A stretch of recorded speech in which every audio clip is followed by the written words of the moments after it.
అందరికీ శుభం. Grace gospel ministries వారి అనుదిన వాక్య ధ్యానంలో ముందుగా ఒక పాట పాడుకొని ముందుకు కొనసాగుదాం. సుందరుడైన యోసేపును అంధకార బంధువర్గాలలో పవిత్రునిగా నిలిపావు, ఫలించడి కొమ్మగా చేశావు. సుందరుడైన యోసేపును అంధకార బంధువర్గాలలో పవిత్రునిగా నిలిపావు, ఫలించెడి కొమ్మగా చేశావు. మెరుగు పెట్టినను దాచావు నీ అంబుల పొదిలో, ఘన విజయమునిచ్చుట కొరకు తగిన సమయములో. మెరుగు పెట్టినను దాచావు నీ అంబుల పొదిలో, ఘన విజయమునిచ్చుట కొరకు తగిన సమయములో. వేల్పులలో మోగనుడా యెహోవా, నేను సేవించు వారిని గణపరతు, నేను ప్రేమించు వారికి సమస్తము సమకూర్చి కలిగింతు. నీ అందు భయభక్తి గల వారికి శాశ్వత కృపనిచ్చెదవు. నిర్గమకాండము 31వ అధ్యాయము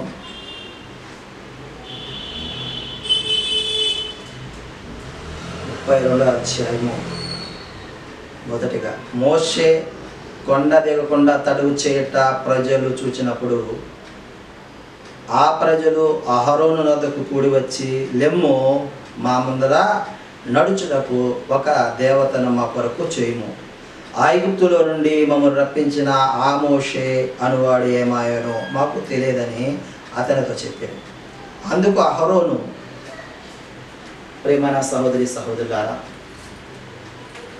మనము ఎన్ని అద్భుతాలు, ఎన్ని కార్యాలు, ఎన్ని మేలులు హషేం వారు మన ఎదుట చేసినా మనము తుదకు అవిశ్వాసుల వలె ఉంటున్నాము. ఇక్కడ పితరులు కూడా, వారు కూడా అదే విధముగా ఉన్నట్లుగా మనం చూస్తున్నాం. ఐగుప్తులకు అనేక రోగాలు, అనేక హింసలు, అనేక ఇబ్బందులు గురైనను రక్షింపబడిన ఇజ్రాయేలీయులకి ఎలాంటి ఇబ్బంది లేకుండా వాళ్ళు కటిక చీకట్లో ఉంటే వీళ్ళు వెలుగులో ఉన్నారు. వాళ్ళని బాధిస్తూ ఉంటే వీళ్ళు సంతోషంగా ఉన్నారు. వాళ్ళు సముద్రంలో మునిగిపోయారు, వీళ్ళు ఆ సముద్ర మార్గము ఏర్పాటు చేస్తే నడిచి వచ్చారు.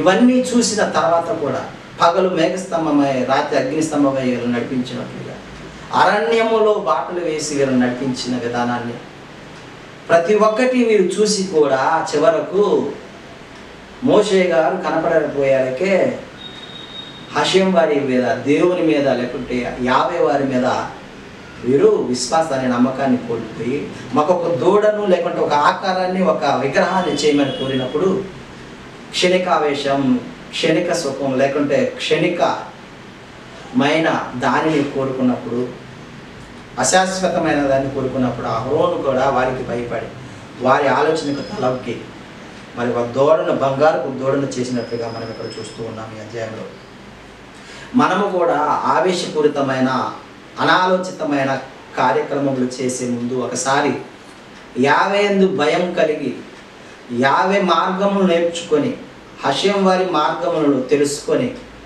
మరి ఆ మార్గములో నిలవడానికి ప్రయత్నించినప్పుడు ఎలాంటివి క్షణికమైనవి మనకు దూరం అవుతాయి. వారు చేసిన మార్గములో వారికి చేసిన తప్పులను మనము చేయక ముందుకు కొనసాగినట్లయితే వారికి కలిగిన శిక్ష ఏమంటున్నాడంటే, నా ఉగ్రతను వారికి చూపించదనని ఈ లేఖన భాగంలో తెలియజేస్తున్నాడు. ఆయన ఉగ్రతను తట్టుకునే వారిగా మనం ఉండలేమండి. కాబట్టి ఆయన ఉగ్రతను తప్పించుకోవడానికే మనం ప్రయత్నం చేయాలి. కాబట్టి ఆయన ఉగ్రత ప్రేమ, ఆయన ఉగ్రత 2-3 తరాలు ఉంటుంది, కానీ ఆయన ప్రేమ 1000 తరాల వరకు ఉంటుందంట. ఆ 1000 తరాల ప్రేమను పొందుకోవడానికి మనం ప్రయత్నం చేయాలి. 2-3 తరాలు ఉగ్రతను, అంటే మన తరాలు వాటిని ఉగ్రతను పొందుకునే వారిగా కాకుండా ప్రేమను, కృపను, ఆశీర్వాదాలను, వాగ్దానాలను పొందుకునే వారిగా మనము ప్రయత్నం చేయాలని ఈ లేఖనం ద్వారా అహరోను వారు చేశారు తప్పు. ఏంటి? బంగారు లేగ దూడను చేశారు, పోత పోసిన విగ్రహాన్ని తయారు చేశారు.